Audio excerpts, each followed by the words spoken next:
네, 반갑습니다. 여러분, 어제 소식입니다. 독일에서 이제 새로운 정부가 꾸려졌습니다. 제가 저저번 영상이었나 그 독일과 미국의 관계에 대해서 말씀을 드렸었는데요. 이번에 메르츠라는 총리가 새롭게 정부의 새로운 총리로 임명이 됐고요. 이 사람이 어떤 정책을 펼칠 것인가에 대해서 굉장히 관심이 많았습니다. 왜냐하면 총선이 있었는데 1당이랑 3당이 연합을 해서 이렇게 만든 거고요. 제2당은 완전히 이 사람들이 탄압을 했어요. 그래서 과연 어떤 식으로 정책을 펼칠 것인가 관심이 많았습니다. 왜냐하면 이 당이 AFD라는 당인데 완전히 극우 정당이다 이렇게 몰아붙였었거든요. 그런데 이 총리가 먼저 한 게 뭐냐면 이민 문제 대응을 위해서 국가 비상사태 선포를 계획이라고 합니다. 이 프리드리히 메르츠라는 총리인데요. 이민 문제에 대응하기 위해서 국가 비상사태를 선포 중이고 이러한 계획이 정부 관계자들을 통해서 유로뉴스라는 그 유럽의 공신력 높은 그 언론이 있습니다. 여기서 공식 확인됐다고 합니다. 그러니까 그냥 찌라시가 아니에요. 공식 확인된 뉴스고요. 이 메르츠 총리가 알렉산더 도브리트 라고 하는 내무장관과 함께 이 유럽 국가를 경유해서 독일의 불법 입국을 시도하는 그 이민자들의 추방을 위해서 비상사태를 이제 선포할 계획이다라고 하는데 이 사람들이 그러니까 총리랑 내무장관이 어떤 거를 근거로 비상사태를 선포하는 방안을 추진 중이냐면 바로 EU 기능조약 72조라고 합니다.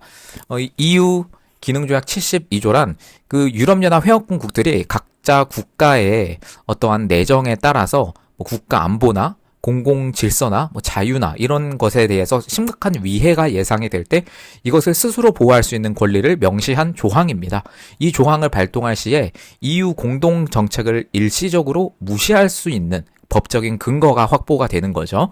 이 독일이라는 국가가 유럽연합 안에 속해 있고 그리고 독일 주변에도 많은 국가들이 이제 유럽연합으로 하나로 묶여 있지 않습니까? 거기는 그냥 국경을 이제 발만 걸어서 넘어도 국경을 넘을 수 있을 정도로 묶여 있는 나라인데 그러니까 같은 이런 조약들을 사용합니다. 그러나 그럼에도 불구하고 이렇게 각 나라 하나하나가 있기 때문에 이러한 조약을 통해서 법적 근거를 통해서 이러한 EU 공동 정책을 일시적으로 무시할 수 있는 그런 법적 근거가 있다는 거죠. 그래서 이 EU 조약 72조를 발동해서 아마 국가 비상사태를 선포할 것이다 라고 이렇게 하고 있습니다. 독일 내무부가 이것을 담당을 하는데요. 이미 비상사태 선포를 위해서 광범위한 준비에 들어갔다고 합니다. 제가 이거를 이제 영상이 오전에 올라가는데 영상이 올라갈 때쯤엔 모르겠어요. 실제로 더 어떻게 진행이 될지. 왜냐하면 우리나라랑 시차가 거의 정반대다 보니까 그렇죠. 이 도브린트 장관은 연방 경찰의 불법 이주자, 특히 망명 신청 의사가 있는 사람들에 대해서 국경 통제 강화를 지시했고요. 근데 뭐 어린이나 임산부 같은 사람들은 일단은 돌려보내지 않을 방침이라고 합니다. 그리고 내무부가 직접 이웃 국가 대사들에게도 뭐 폴란드나 오스트리아나 뭐 이런 곳에 설명을 하고 있다고 합니다. 언제부터 실행될지는 아직 명확하게 밝혀지지는 않았는데요. 네, 그렇습니다. 이게 국가 비상사태라는 게 우리나라의 계엄령이랑은 살짝은 다르기도 하고요. 비슷한 면도 굉장히 많습니다. 이 비상사태가 반드시 계엄령인 거는 아니고 또 계엄령의 성격이 아예 없다는 것도 아니고 약간 좀 애매한 경우라고 볼 수 있는데요. 독일은 총리가 독재적으로 비상사태를 선포할 수는 없어요. 이게 내각제 국가이기 때문에 우리가 굉장히 요즘 관심이 많은 내각제 국가이기 때문에 독재적으로 선포를 할 수는 없고요.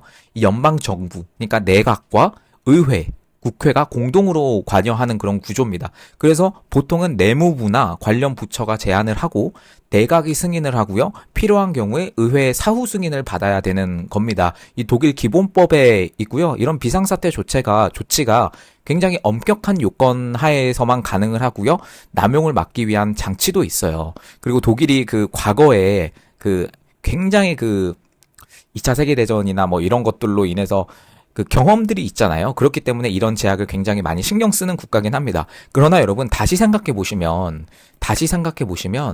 만약에 내각제가 된 그런 상황에서 우리나라로 치면 한 정당이 너무나 많은 다수당을 차지를 하고 또 총리도 그쪽에서 만들고 이렇게 했을 때 만약 비상사태나 계엄이나 이런 것들이 막 실행이 될 수도 있는 그런 또 상황을 가지게 되는 거죠. 그렇기 때문에 만약에 이게 다수당이 되면 너무나 위험한 거예요. 이 내각제는. 여러분 일본 생각해 보시면 됩니다. 자민당 너무나 오래 하고 있죠. 지금 뭐 총선에서 몇십 년 만에 처음으로 졌다고 하는데 아무튼 간에 이 내각제는 한 번 다수당이 되면 그것을 뒤집기가 굉장히 어려워지는 그런 상황이 발생을 할 수 있습니다. 그렇기 때문에 뭐 총리의 권한이라고 하지만 의회도 승인을 했고 막 이런 식으로 가다 보니까 그냥 국민들도 인정을 하는 그런 분위기죠. 우리나라가 그냥 대통령제로서 이렇게 계엄을 선포했을 때 완전 반대편에서 그 난리를 피워서 대통령의 권한임에도 불구하고 이런 식으로 하는 거랑은 좀 차별화된 그런 나라가 또 이제 독일이긴 합니다. 그러니까 지금 우리가 그냥 일반적으로 말하는 내각제 세력들이 어떤 거를 주장을 하고 있냐면 독일식으로 가야 된다. 이렇게 많이 주장을 합니다. 독일식이 그들이 원하는 어떤 내각제의 전 단계고 완전한 내각제로 가기 위해서 그 전 단계로 독일식을 좀 이렇게 추구를 하는 이낙연도 실제로 그런 식으로 많이 말을 하게 했고요. 네, 그렇습니다. 그런데 여러분 제가 독일에 대해서 참 의아한 게 뭐냐면 이번에 새로운 정부가 총선을 했어요. 그러니까 새로운 정부를 꾸리기 전에 총선을 하는 거죠. 내각제 국가이기 때문에. 그런데 1, 2, 3등이 있을 거 아니에요. 근데 이번에 정부가 1등이랑 3등이 연합을 해서 새 정부를 꾸린 거예요. 이게 내각제 국가의 또 특징이기도 합니다. 그래서 두 번째 당을 2등을 한 당을 완전히 무시를 하고 극우 정당이다라고 하면서 막 규정을 하고 막 탄압을 했습니다. 그게 AFD라고 하는 독일 대한당이라는 정당인데 참 아이러니한 게 뭔지 아십니까? 이 극우라고 막 AFD를 탄압을 한 이유가 뭐냐면 이 정당이 반난민, 반이민 이런 정책을 펼쳤기 때문인데 막상 지네들이 1당 3당이 이제 새로운 정부를 꾸리니까 결국 이 AFD가 하는 그 주장을 더 강하게 하고 있는 거예요. 그러니까 굉장히 좀 이상한 것 같습니다. 선거 과정에서는 그들이 뭐 이건 인권이나 뭐 난민 수용이나 뭐 이런 것들을 막상 그렇게 외쳤지만 막상 집권하고 보니까 현장 상황이 너무 심각한 거죠. 그렇게 보일 수도 있고요. 이거는 여러분 AFD라는 주장의 현실성을 인정했다고 봅니다. 공식적으로는 AFD를 구구라고 몰아붙였지만 실제로 그들이 주장한 문제에 의식을 부정할 수가 없게 된 셈입니다. 즉 AFD가 틀렸다고는 말은 하지만 결국엔 그 문제를 인정하고 그와 유사한 조치를 취하는 굉장히 모순적인 상황이 일어난 거죠. 유사한이 아니라 더 강한 조치를 국가 비상사태라는 것을 선포해서 그렇게 하고 있습니다.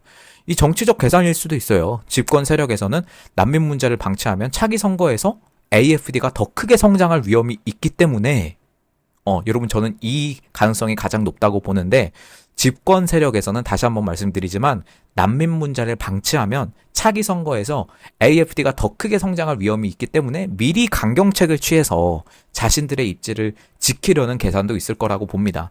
그러니까 결론적으로는 그 새로운 정부 메르츠 정부가 우리는 AFD랑 다르다라고 주장을 하지만 현실적으로는 AFD가 지적했던 문제들을 인정하고 비슷한 방식인 국가 비상사태까지 선택해서 대응하는 정치적 자기 모순에 빠졌다라고 볼 수가 있겠습니다. 아무튼 간에 독일은 이런 식으로 나갈 거라고 보고요. 지금 내무부가 거의 주도를 해서 일이 진행될 거라고 봅니다. 지금 트럼프 쪽도 처음에 여러분 기억나실 겁니다. 취임하고 나서 국가 비상사태를 선포를 했습니다. 근데 뭐 이제 미국은 내각제도 아니고 대통령제인데 그때도 트럼프 대통령이 한 거에 대해서 그냥 미국 국민들은 대통령의 권한이니까 뭐 그런가 보다라고 그렇게 생각을 하면서 넘어갔는데 참 우리나라의 어떤 그런 좌쪽 세력이 다른 것 같습니다. 네, 다른 나라랑 참 다른 것 같습니다. 재밌는 게 뭔지 아세요? 이 AFD를 독일 정부가 막 극우 단체로 막 지정을 하고 막 그랬었는데 갑자기 또 이런 비상사태 썰이 막 나오고, 실제죠. 공식적으로 확인된 거니까 막 그런 이야기가 나오니까 갑자기 극우 단체 지정을 보류했다고 합니다. 아니, 한 정당이 총선에서 두 번째로 높은 그 득표율을 받은 정당을 정부 차원에서 막 우익 극단주의 단체 막 이런 게 한 것도 어이가 없는데 이거에 대해서 미국이 지적을 한 거죠. 너네는 이게 자유라는 민주주의라는 그 탈을 쓰고 그러면 안 된다라고 이제 벤스 부통령과 루비오 국무장관님이 직접 이렇게 비판을 하신 적이 있었는데 아무튼 간에 정부가 갑자기 또 이렇게 약간은 유순하게 바뀌었다고 봅니다. 이게 또 어떻게 진행될지 독일 같은 경우는요. 굉장히 주일 미군 그리고 주한 미군도 있는데 주독 미군이 굉장히 많아요. 트럼프가 좀 빼긴 했습니다만 일기 때도 그렇고요. 굉장히 많은 국가이기 때문에 우리가 좀 지켜볼 국가들이 몇 개 있죠. 뭐 일본이나 대만이나 인도, 파키스탄 쪽이나 그리고 중동, 이스라엘 쪽이나 그리고 유럽에서는 독일을 좀 볼 필요가 있습니다. 왜냐하면 미국과 이런 군사 합의가 굉장히 잘 되어 있는 국가이기 때문에 네, 이 독일에 대한 소식은 또 나오면 전달해 드리도록 하고요. 그리고 그 트럼프 대통령이 이전에 뭐 지각을 뒤흔들 만한 그런 소식을 발표를 한다고 했는데 여러분 이게 8일 9일인 줄 알았는데 그게 아니라 여러분 또 자세히 알아보니까 목요일이나 금요일 아니면 월요일, 다음 주 월요일, 뭐 이런 식으로도 이야기를 합니다. 그래서 아마 이번 넘어가면 아직 별 소식이 없어요. 그러니까 무역에 관한 건 아니라고 했고, 뭐 미국에서 미국인이 교양으로 나오기도 했고, 뭐 영국과 첫 합의를 하기도 했고, 중국 관세를 내린다, 뭐 이런 이야기도 있긴 한데, 여러분 일단 그런 소식을 대놓고 막 이게 지각을 뒤흔들 소식이 이거였다. 막 이렇게 발표한 적은 없기 때문에 아직은 제가 볼 때는 안 나온 것 같고요. 뭐 여러 가지 소식이 많이 있습니다. 뭐 리얼리 파스티브라고 해서 정말 긍정적인 소식이다라고 하는데 아마 저는 그 휴전이나 그리고 또 여러 가지 뭐 폭로할 거나 뭐 있다고 하지만은 아직은 정확하게 이거를 뭐다라고 이렇게 딱 말씀드릴 수는 없고요. 트럼프의 화법이 또 있기 때문에 이게 뭐 여러분 너무 우리나라랑 연관을 지어서 뭐 우리나라의 막 모든 것을 폭로해 줄 거다 그런 기대까지는 여러분 그것까지는 안 하시는 게 좋고요. 일단은 또 나오면은 말씀드리도록 하겠습니다. 이게 여러분 그 트럼프가 이번에 협상을 앞두고 있습니다. 중국과 드디어 중국과 협상을 앞두고 있는데 이번에 SNS를 통해서 지금 145% 관세죠. 근데 중국에 대한 관세가 80%가 적절할 것 같다. 이런 식으로 약간은 유순하게 말씀을 하신 트럼프 대통령입니다. 10일에서 11일에 이 미국과 중국이 스위스 제네바에서 만나서 트럼프 2기 취임 후 첫 공식 무역 경제 대화를 가질 예정입니다. 여기는 역시 관세 전쟁의 주무장관인 스콧 베선트 재무장관과 제이미슨 그리어 무역대표부 USTR 대표죠. 그리고 여기서는 중국 쪽에서는 허리펑이라고 하는 국무원 부총리 뭐 이런 식으로 나온다고 하는데요. 일단은 이 두 사람이 어떻게 협상을 할지 굉장히 기대가 되는데 트럼프가 요구하는 거는 똑같아요. 여러분, 시장 개방입니다. 여러분, 시장 개방이라는 단어가 그냥 우리가 볼 때는 시장 그냥 개방해야 되는 거 해도 되는 거 아니야? 뭐 이런 식으로 말을 하고 또 그렇게 생각하실 수도 있는데요. 여러분, 중국의 시장 개방은 완전히 다른 개념입니다. 우리나라처럼 자유 그런 경제 체제가 아니죠. 그리고 당이 완전히 집권을 하고 경제까지 쥐락펴락하고 있는 국가가 그 나라인데 시장을 개방해 버린다는 건요. 미국의 그 엄청난 기업들이 그 시장으로 들어가는 겁니다. 그러면 자연스럽게 당의 그 집권력이 약해지고요. 이 경제를 여러분 쥐고 있는 게 정치입니다. 정치는 그래서 경제예요. 근데 경제를 지금 완전히 내부적으로 미국이 다시 한번 침투를 해서 내부적으로 무너뜨릴 수 있는 게 바로 카드가 바로 시장 개방입니다. 트럼프는 그걸 정확하게 알고 있고요. 중국 입장에서도 그러니까 시장 개방을 지금까지 제대로 못한 거예요. 그러니까 중국은 막 이상한 그 기업들이 들어가도 막 기업이 막 바뀌어서 막 이런 이상한 그 변형이 되어서 막 이런 거 아시죠? 여러분 그거 하지 말고 완전히 시장 개방하라는 거죠. 여러분 유튜브도 안 되는 거 아십니까? 네. 물론 다 이렇게 돌려서 보긴 하지만 그렇습니다. 그러니까 트럼프는 알아요. 80%로 낮춘다고 해도 145%나 80%나 똑같습니다. 사실은 수출업자나 수입업자도 거래를 할 수 없는 수치인 것은 마찬가지예요. 네, 그렇습니다. 저희 같은 경우는 사실 뭐 800% 돼도 좋다라는 생각을 가지고 있지만 일단 트럼프의 생각은 그런 것 같습니다. 여러분 관세에 대해서 아마 더 소식이 나올 거예요. 이거는 또 나오는 대로 또 전달해 드리도록 하고요. 네, 여러분 지금 우리나라 국민의힘 쪽이 정말 난립니다. 제가 이 소식을 솔직히 말씀드리면 그냥 무시하고 싶어도 무시할 수 없을 정도로 지금 막장으로 가고 있는 것 같은데요.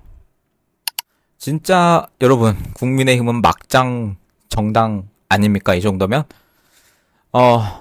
어제 밤까지 있었던 단일화 협상이 결렬이 됐고요. 그러니까 국힘의 이제 후보 교체 수순을 밟을 거다 이런 말도 나오고 있습니다. 막 8시 반에 만나고 막 10시에 만나고 막 이런 식으로 나왔는데 김문수 후보의 비서실장 김재원 후보가 나와가지고 김재원 후보가 아니라 김재원 의원이 나와가지고 11시 6분 경에 협상장을 나와서 별다른 짐척이 없었고 단일화 방식을 일임했다고 주장하던 분이 양보를 안 한다. 한덕수 후보에 대해서 말을 하는 거예요. 이게 한덕수의 민낯이다. 뭐 김재원 씨의 말입니다. 이런 식으로 말을 했고요. 그러니까 당에 일임한 것을 강조해 왔다고 하는데 한덕수 측에서는요. 일임을 했다는 것이 지금 쌍권에게 일임을 했다라고 하는 게 나오고 있어서 여러분 후보 교체를 하는 거면 지금 당 지도부가요. 권성동, 권영세 그 당 지도부가 앞서서 당 의원총회를 했어요. 거기서는 후보 재선출 권한을 비대위에 일임하기로 의결을 했다고 합니다. 여기가 이양수 사무총장이 또 이렇게 하는 건데 협상 결렬 후에 기자들과 만나서 내일 10일 날 전 당원의 후보 재선출 찬반 여부를 묻는다고 하고요. 투표는 과반이 넘어야 통과되는 것이다 라고 이렇게 말을 했습니다. 이후에 비대위를 또 열어서 결과를 보고하고 그 다음날 또 전국위원회를 열어서 과반이 나오면 모든 절차가 마무리된다. 다만 당원 투표에서 과반을 얻지 못하면 무산된다. 네, 라고 이양수 사무총장이 이렇게 말을 했습니다. 네, 여러분 이게 진짜 뭐 하는 겁니까 이게? 네, 뭐 하는 겁니까? 쌍권만 빠지면 되는데 네, 그쵸. 여러분, 제가 대선에 대해서, 이렇게 막, 많이 말씀은 안 드리지만, 국힘이 이 정도까지 가면은 더 이상 할 말이 없는 것 같아요. 예, 무슨, 제가 뭐 한덕수를 지지한다, 김문수를 지지한다, 그런 말이 아니고 쌍권이 빠져야 된다니까요? 여러분들도 그거는 동의하시지 않나요? 만약에, 진짜 후보 교체 절차에 돌입하면요, 김문수 후보도 가만히 있을 사람이 아니에요. 바로 법적 대응에 나설 것이라고 말을 했고요.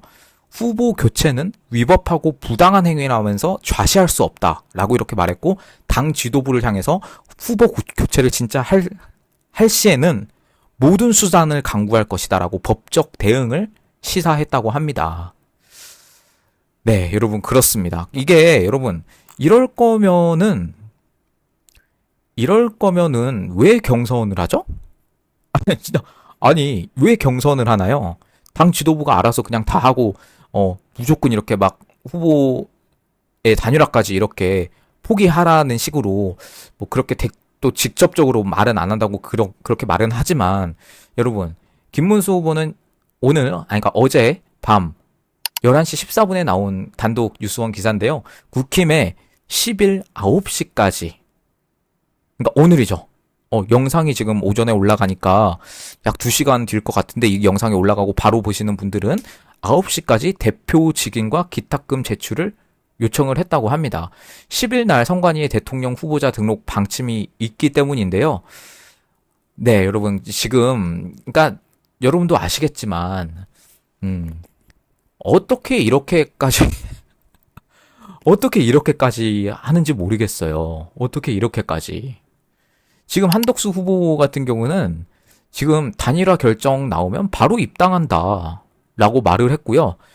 김문수 후보에 대해서 존경하던 김문수 후보가 아니다. 단일화는 엄중한 국민의 명령이다. 따르지 않는 것은 국민에 대한 배신이다. 이런 식으로 말을 하고 있고요. 지금 완전히 원색적인 비난을 지금 이렇게 하고 있는 상황입니다. 그런데 이거 전당대회나 뭐 이런 후보 확인 이런 거를 사실 못하게 김문수 후보가 이제 법원에 가처분 신청까지 냈는데 그것까지 다 기각이 된 거예요. 다 기각이 됐습니다. 근데 실무 협상도 다 결렬이 됐고 그니까 이렇게 전당대회를 할 수 있게 된 겁니다. 국민의힘이. 정국이를 이제 9일, 10일, 11일 뭐 이렇게 하게 될 건데요.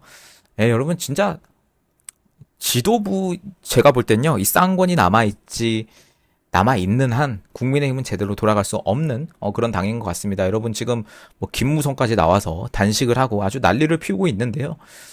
정말 이 우파 우리 시민들은 참 마음이 답답합니다. 우리 목소리를 대변해주는 당이 없다는 거에 대해서 없다라고 말하기보다 그런 당이 가장 큰 본인들은 우파 정당이라고 이렇게 자칭 이야기를 하지만 우리가 볼 때는 전혀 아니잖아요. 근데 이런 모습을 보면서 이재명은 웃고 있을 겁니다. 이게 너무 답답합니다, 여러분. 이게 너무 답답합니다. 네, 여러분 제가 뭐 전해드릴 말씀은 너무나 많지만 제가 라이브에서 또 말씀드리도록 하고요. 네, 오늘도 계속해서 여러분 애국 시민들의 움직임이 있을 예정입니다. 일요일도 그렇고요.